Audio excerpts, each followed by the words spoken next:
श्रीहरि ऋग्वेद भाग 1 मंडल 1 सूक्त 85। ऋषि गौतमो राहुगण देवता मरुत छंद जगति त्रिष्टुप। यज्ञ के लिए प्रस्थान की बेला में मरुदगण स्त्रियों की तरह अपने शरीर को सजाते हैं। वे गतिशील रुद्र के पुत्र हैं। उन्होंने हितकर कार्य द्वारा आकाश और पृथ्वी को वर्धित किया है। वीर और घर्षणशील मरुदगण यज्ञ में सोमरस पीकर आनंदित होते हैं। ये मरुदगण द्वारा अभिषिक्त होकर महत्व प्राप्त कर चुके हैं। रुद्रपुत्रों ने आकाश में स्थान प्राप्त किया और पूजनीय इंद्रदेव की पूजा करके तथा उनको विधिशाली करके पृषणी के पुत्र मरुतों ने ऐश्वर्य भी प्राप्त किया। गौ और पृथ्वी के पुत्र मरुदगण जब अलंकारों द्वारा अपने को शोभा संपन्न करते हैं तब दीप्त मरुदगण अपने शरीर में जो उज्ज्वल अलंकार धारित करते हैं। वे समस्त शत्रुओं का विनाश करते हैं और मर्तों के मार्ग का अनुगमन करके वृष्टि करते हैं। सुंदर यज्ञ के युक्त मरुदगण आयुध के द्वारा विशेष रूप से दीप्तिमान होते हैं। वे स्वयं स्थिर होकर पर्वत आदि को भी अपने बल द्वारा उत्पन्न करते हैं।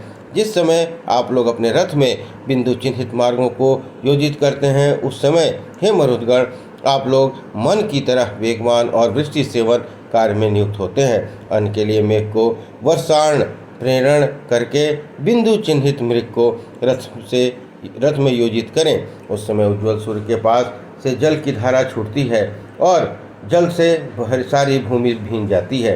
हे मर्दों अपने वेग और शीघ्रगामी घोड़े आपको इस यज्ञ में ले आवें। आप लोग शीघ्रगंता हो हाथ में धन लेकर पधारें। हे मरुतों बिछाए हुए कुशों पर बैठकर आप मधुर मधुर सोमरस का पान करते हो। मरुदगण अपने बल पर चढ़े अपनी महिमा के कारण स्वर्ग में स्थान प्राप्त कर चुके हैं। इसी प्रकार वास स्थान विस्तीर्ण कर चुके हैं जिनके लिए विष्णु मनोरथदाता और आह्लादकर यज्ञ की रक्षा करते हैं। वे ही मरुदगण पक्षियों की तरह शीघ्र आकर इस प्रसन्नतादायक उस पर विराजें। सुरों युद्धार्थियों कीर्ति और अन्य के सभी पुरुषों के तुल्य शीघ्रगामी मरुदगण युद्ध में लिप्त हुए हैं। समस्त संसार उन मरुतों से भयभीत है क्योंकि वे नेता और स्वयं राजा की तरह उग्र रूप हैं। शोभन करता त्वष्टा ने जो सुनिर्मित सुवर्णमय और अनेक धार संपन्न वज्र इंद्र को दिया था उससे ही इंद्रदेव ने युद्ध में विजय के लिए वृत्रासुर से वध किया और जलों को नीचे की ओर प्रवाहित किया। मरुदगणों ने अपने बल द्वारा कूप को ऊपर उठाकर पथ निरोधक रास्ता रोकने वाले पर्वत का भेदन किया। शोभन दानशील मरुदगणों ने वीणा बजाकर और सोमपान से प्रसन्न होकर रमणीक धन भी दिया। मर्तों ने उन गौतम की ओर कूप को टेढ़ा किया और पिपासित गौतम ऋषि के लिए जल का सिंचन किया। विलक्षण दीप्ति से युक्त मरुदगण लोग रक्षा के लिए आए और मेधावी गौतम की जल द्वारा तृप्ति की। हे मरुदगणों आप स्तोता और दाताओं को उनके अभीष्ट से 3 गुना सुख प्रदान करते हैं। इसी प्रकार का सुख हमें भी प्रदान करें। आप हमें संतान से युक्त धन प्रदान करें। इस प्रकार सूक्त 85 संपन्न हुआ। सूक्त 86। हे उज्ज्वल मरुदगणों अंतरिक्ष में आकर आप जिस यजमान के यज्ञ गृह में रोज सोमरस का पान करते हो वह मनुष्य शोभन लक्षणों से युक्त है। हे यज्ञवाहक मरुदगणों यज्ञपरायण यजमान की स्तुति श्रवण करो। यजमान के ऋत्विक लोगों ने मर्तों को हव्य प्रदान कर प्रसन्न किया जिससे यह यजमान नाना प्रकार के गौों वाले गोष्ठ में जाता है। यज्ञ के दिनों में वीर मर्तों के लिए यज्ञ में सोमरस तैयार किया जाता है और मर्तों की प्रसन्नता के लिए यह स्तोत्र पढ़ा जाता है। सर्वशत्रु जेता मरुदगण स्तोताओं की स्तुति श्रवण कर उन्हें अन्न प्रदान करें। हे मरुदगण हम सर्वज्ञाता मर्तों या आपके द्वारा रक्षित होकर आपको अनेक वर्षों में हव्य प्रदान करते हैं। हे यजनीय मरुदगण इसका हव्य आप ग्रहण करते हैं वे सौभाग्यशाली होते हैं।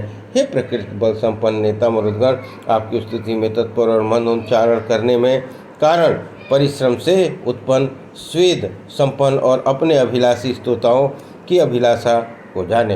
हे सत्य बल संपन्न मरुदगण आप उज्ज्वल महात्म्य को प्रकट करें और अपने द्वारा रस आदि का नाश करें।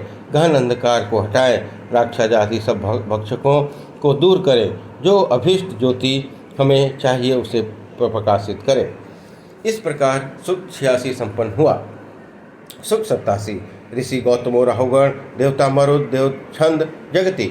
मरुदगण शत्रुघातक प्रबल प्रकृष्ट बल संपन्न जय घोष युक्त सर्वोत्कृष्ट संघीभूत अवशिष्ट सोमपाई यजमानों द्वारा सेवित और मेघ आदि के नेता हैं। मरुदगण आभरण द्वारा सूर्यकिरणों की तरह प्रकाशमान हुए। हे मरुदगण, जिसमें पक्षी की तरह किसी मार्ग में सिक दौड़कर पास के आकाश मंडल में आप लोग गतिशील मेघों को एकत्र करते हैं, उस समय सब मेघ आपके रथों में आसक्त होकर जल की वर्षा करते हैं। इसलिए आप अपने पूजक के ऊपर मधु के तुल्य स्वच्छ जल का सिंचन करें। मंगल विधायिनी वृष्टि की तरह जिस समय मरुद लोग मेघों को तैयार करते हैं, उस समय मरुदगण द्वारा उपलक्षित मेघों को नियमित हुए देखकर पति रहता स्त्री की तरह पृथ्वी कांप्यमान होने लगती है। ऐसे विहरणशील गति विशिष्ट और प्रदीप्त योद्धा मरुदगण पर्वत आदि को कंपायमान करके उनकी महिमा प्रकट करते हैं। मरुदगण स्वयमेव संचालित हैं। श्वेत बिंदु युक्त मृग मरुतों के अश्व हैं। मरुत लोग तरुण, वीरशाली और क्षमता युक्त हैं। हे मरुदगणों, आप सत्य रूप हैं, वह ऋण से मुक्त करने वाले। आप निंदा रहित और जल की वर्षा करने वाले हैं। आप हमारे यज्ञ के रक्षक हैं। अपने पूर्वजों द्वारा उपदिष्ट होकर हम कहते हैं कि सोम की आहुति के साथ मरुतों को स्तुति वाक्य प्राप्त होता है। मरुत लोग वृत्रवध में इंद्र की स्तुति करते हुए उपस्थित हुए थे और इस प्रकार का यज्ञ योग्य नाम धारण किया था। जीवों के उपभोग के लिए वे मरुदगण दीप्यमान सूर्य की किरणों के साथ जल की वर्षा करना चाहते हैं। वे स्तुति वाले ऋतुओं के साथ आनंददायक हव्य का भक्षण करते हैं। स्तुतियुक्त वेगमान और निर्भीक मरुदगणों ने सर्वप्रिय मरुदगण संबंधी विशिष्ट स्थान को प्राप्त किया है। इस प्रकार सुक्त सत्ता से संपन्न हुआ। बोलिए श्री